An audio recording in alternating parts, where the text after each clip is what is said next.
What is going on, New York Giants fans? Welcome to another video from Hit Squad Productions. In this video, we're going to look at wide receiver Corey Davis. He's an impending free agent from the Tennessee Titans.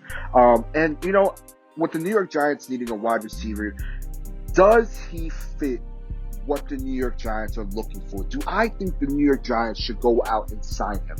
Let's talk about it. Corey Davis, 6'3", 209 pounds. 26 years old. He was drafted 5th overall in the 2017 draft out of West Michigan.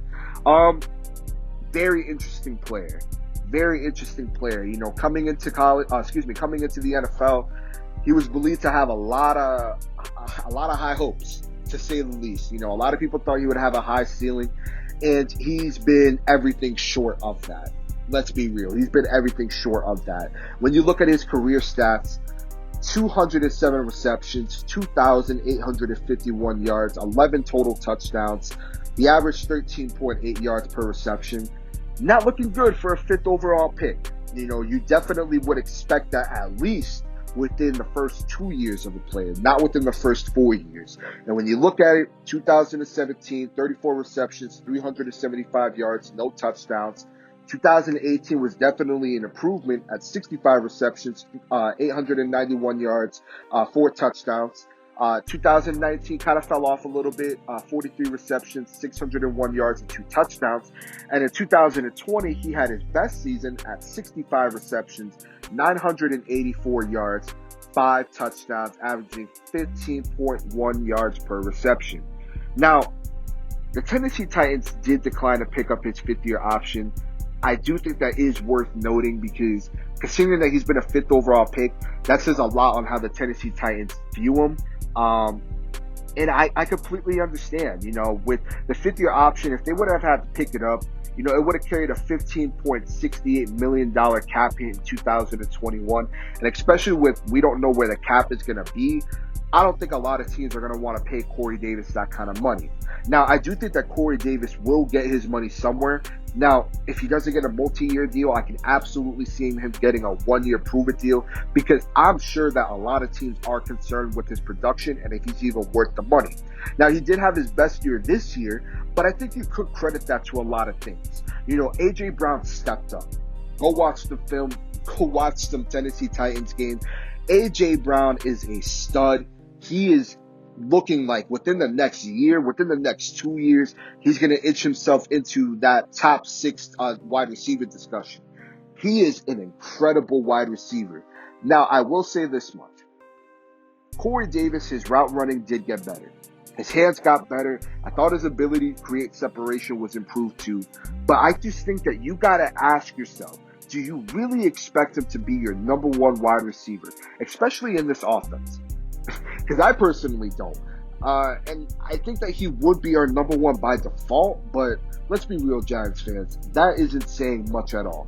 Corey Davis, he's been disappointing to say the least, you know, especially, again, when you consider where they drafted him.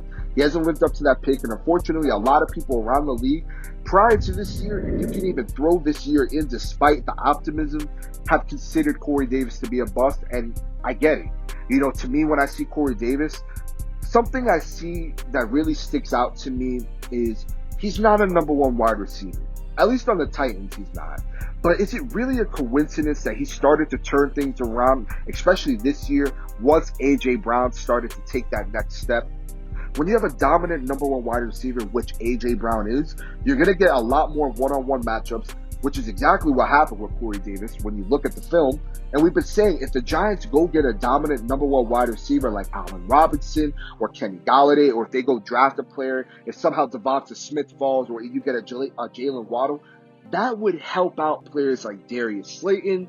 That would help out Dante Pettis, Sterling Shepard, Evan Ingram. That would help out this offense so much because that's going to give them a lot of one-on-one matchups. When you get a dominant number 1 wide receiver, you're going to have to double him. And when you double him, that's going to open up the box for Saquon Barkley. It's just going to help this offense. It's going to be able to help this playbook. And Corey Davis just isn't that guy that demands double coverage. He isn't a ball-dominant guy, and it's clear that he plays better when there's better receivers on the field. Now, he does have some speed, but he's not a burner. I don't want to get your hopes up. He's not a burner, but he is a big body wide receiver that could go get you the ball. Now, he has some injuries, nothing too crazy like Kenny Galladay, just some hamstring stuff back in 2017. He had 2 hamstring strains, and then 2019, he had a slight strain with his hip, so nothing too crazy. But despite all that, I want to say this much. I know I'm ragging on him, but he's no scrub. He can still ball. He's still a good wide receiver. I just don't think that he's a number 1 wide receiver. I think that he's a solid number 2 wide receiver. Maybe he needs a change of scenery. You can make that argument, and I'm open to that. I think with the height on him, he could help out in that aspect. But when you look at it, I just don't think that he'd have the same impact that an Allen Robinson or Kenny Galladay would have in this offense.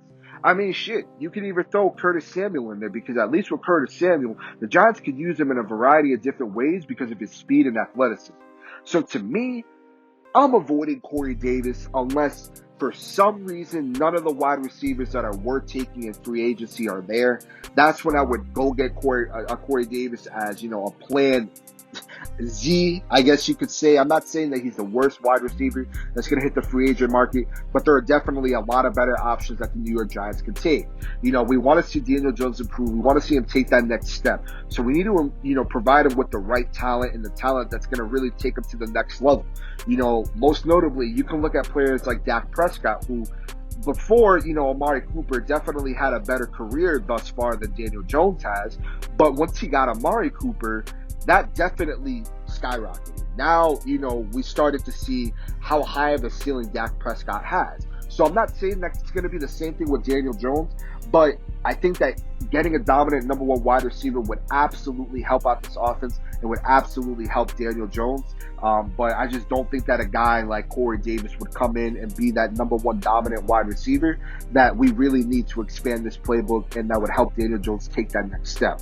But let me know your thoughts below. Let me know how you're feeling about Corey Davis. Should the Giants go out and get him? What do you guys think? If you're new to the channel, hit the subscribe button, leave a like below. Follow us on Twitter. The link will be in the description. We'll see you guys in the next video.